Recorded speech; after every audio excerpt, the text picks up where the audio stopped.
Hey, good afternoon. Pastor Lisa here with this week's devotional.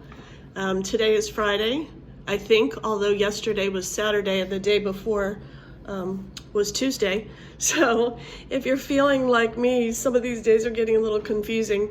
I remember when my husband retired, he bought himself this little desk calendar, and I had to laugh at him. And it's like, babe, you're retired. You don't need a calendar anymore.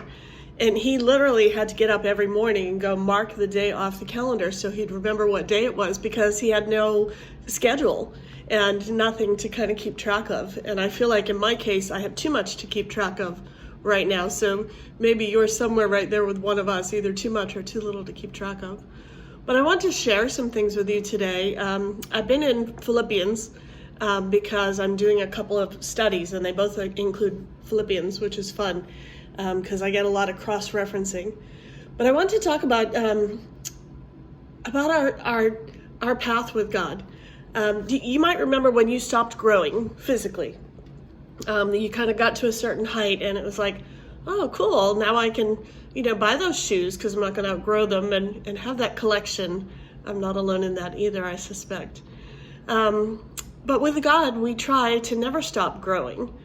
And I came across this verse in Philippians, and one of the things I've been trying to do throughout this experience with the COVID and the chaos in our lives right now is find a way to keep growing spiritually. And I found this verse, and I hope that it resonates with you too, that we're all just on a journey.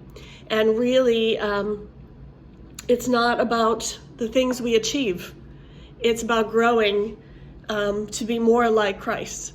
And so here's this verse, it's Philippians. I'm going to read you the Message version, 3:12-14. It says, I'm not saying I have this all together, that I've made it, but I'm well on my way, reaching out for Christ, who has so wondrously reached out for me.